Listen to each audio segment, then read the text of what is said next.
Bonjour, bienvenue dans l'entretien de France 24. Le 14 septembre, Pierre Péan, écrivain, africaniste et journaliste d'initiative, comme il se dépeint lui-même, publie un ouvrage intitulé « La République des mallettes ». La République, c'est la France, et les mallettes, ce sont celles que l'on transmet, souvent d'Afrique, aux dirigeants français, aux fins de financement de leurs partis politiques respectifs, et pas seulement d'ailleurs. Des mallettes pleines de billets, bien sûr, pour paiement de rétrocommissions ou pour sauver tel ou tel intermédiaire en délicatesse. Au demeurant, le fil rouge du livre de Pierre Péan, Alexandre Djouri, est un intermédiaire de haut vol, prince des ténèbres, mi-courtier, mi-conseiller du pouvoir chiracien puis sarkozyste. Mais comme si cela ne suffisait pas, voici que de manière concomitante à la parution du livre, un autre personnage de l'ombre, issu de ce même livre, Robert Bourgi, vient de surgir. Taraudé par sa conscience, selon ses propres mots, il affirme avoir convoyé de nombreuses mallettes à destination de l'ancien président français Jacques Chirac, ainsi que de son ex-premier ministre Dominique de Villepin. Les deux hommes entament une plainte pour diffamation. Bref, n'en jetez plus, la coupe est pleine et faisons le tri avec l'homme par qui l'information ou les hypothèses arrivent. Je veux parler de Pierre Péan. Pierre Péan, bonjour et merci d'être avec nous. Je parle d'hypothèses car vous écrivez vous-même dans l'avant-propos de votre livre qu'il vous a manqué des preuves matérielles, ce qui n'est pas courant dans vos enquêtes. Alors, on dit le monde des mallettes est un monde de l'oral qui ne laisse pas de traces. Oui. Ces hypothèses font que... C'est plus que des hypothèses. C'est plus que des hypothèses. Alors, de quoi êtes-vous certain aujourd'hui ? D'abord, ce que j'essaie de... Je partage avec le lecteur les difficultés que j'ai eues et j'ai été... Je me suis demandé si je devais publier. Il m'a semblé que même si je n'avais pas toutes les preuves, je pouvais avoir des intimes convictions, je pouvais en tout cas faire un tableau de la corruption française depuis une vingtaine d'années, que je pouvais sans doute apporter des choses nouvelles. Donc c'est ça qui m'a déterminé finalement à faire ce livre, même si j'ai eu des hésitations. Alors ce tableau, il est peu ragoûtant, et en quoi ce que vous apportez est nouveau ? Parce qu'on a souvent parlé de mallettes et de corruption, notamment dans les relations entre l'Afrique et la France.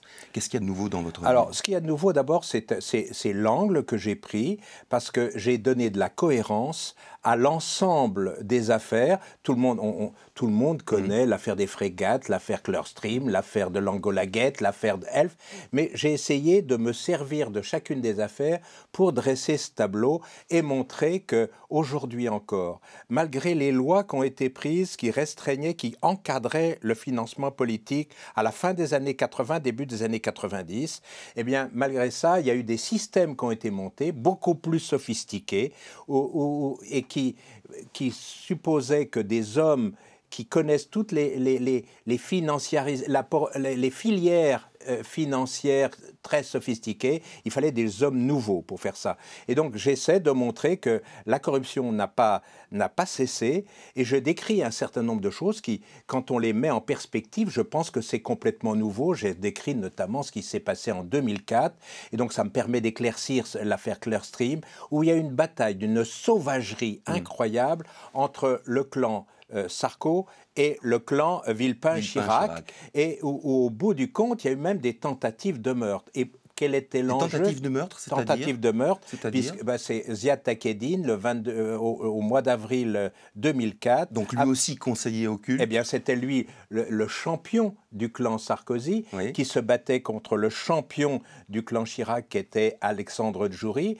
Eh bien, Ziad Takieddine, et il y a les preuves maintenant qui existent, a fait l'objet dans les îles Moustiques d'une tentative d'assassinat. C'est dire... On connaît le commanditaire ? Alors, ou vous avez votre hypothèse ? J'ai quelques... je raconte ce que pense Takieddine. Moi, je ne peux pas aller plus loin que ça, mais en tout cas, ce qui est sûr, c'est que c'est dans le cadre de cette affaire, dans le cadre d'une bataille autour d'un contrat, qui était le contrat Mixa, c'est-à-dire le contrat sur la sécurisation des frontières. Alors, autrement dit, et puis il y a un personnage que peu de gens connaissent, ça c'est complètement nouveau, et qui joue un rôle important, même si je ne connais pas tous les aspects, tous les détails de son rôle, qui est Alexandre Djouri, qui me sert, comme vous l'avez dit, de fil rouge dans cette affaire.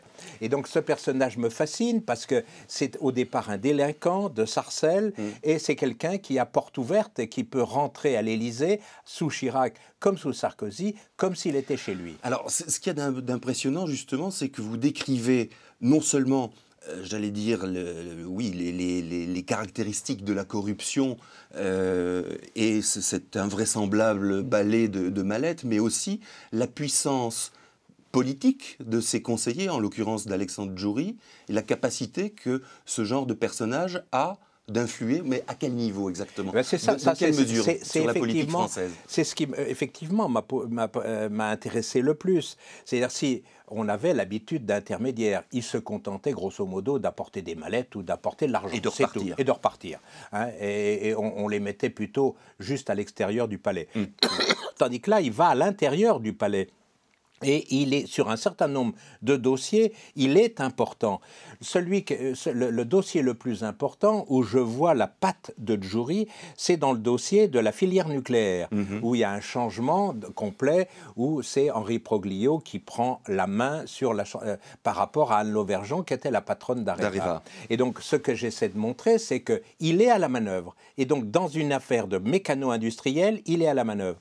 Mais je le vois aussi en Libye. Il joue un rôle très important. D'abord, je dis qu'il a joué un rôle important dans l'affaire des infirmières bulgares, en proposant à l'Élysée le rôle de Cécilia Alors, rappelons donc qu'il s'agissait de délivrer donc les infirmières bulgares des geôles de qui étaient accusées à tort d'avoir inoculé le virus du sida à des gens libyens. À Benghazi.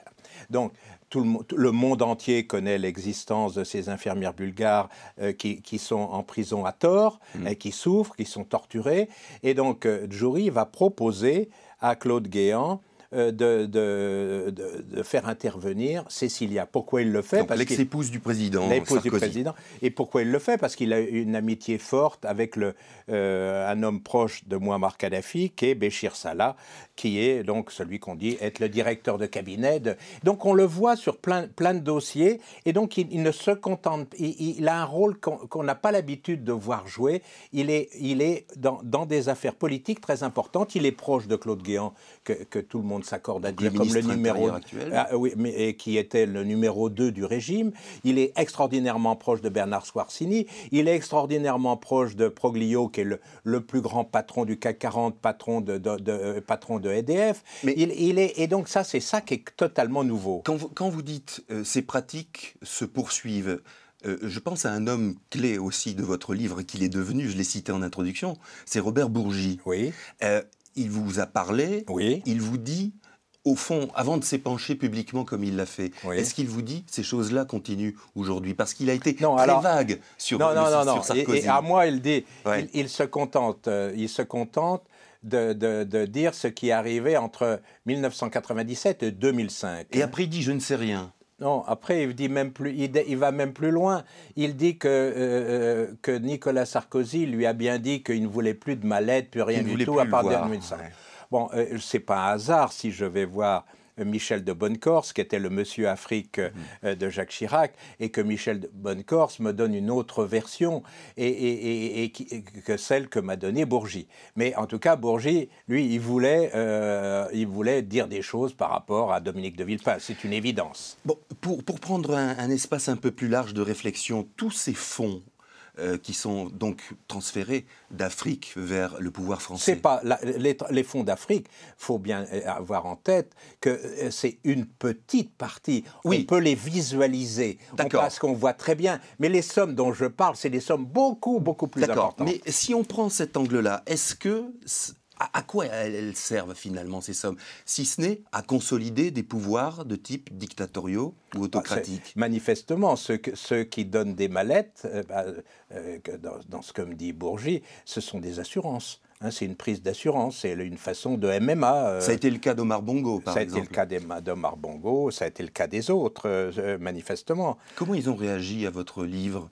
À mon livre, le fait que Bourgi soit immiscé dans cette histoire, bon, il l'a dit d'abord à moi, il l'a dit ensuite au JDD, au Journal du Dimanche, mais après il y a eu une telle campagne médiatique, il a été sur tous les plateaux, et donc on a quasiment oublié que ce qui était dans le JDD était déjà dans mon livre.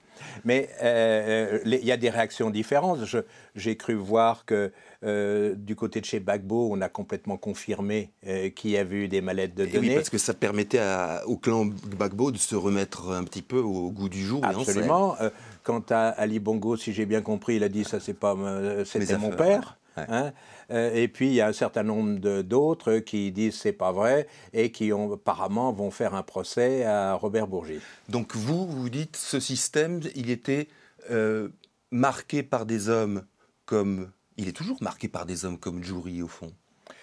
Alors, sur l'Afrique, puisque sur l'Afrique, moi, c'était Bourgi qui était surtout à la manœuvre. Ouais. Mais c'est vrai que je ne connais pas tout. Mon enquête elle pourrait être continuée. Djouri, je le vois sur l'Afrique, surtout dans les années 90. Je le vois faire des allers-retours, notamment sur le Gabon, et dans une relation très proche avec les grands cadres d'Elf, notamment André Tarallo et Alfred Sirven.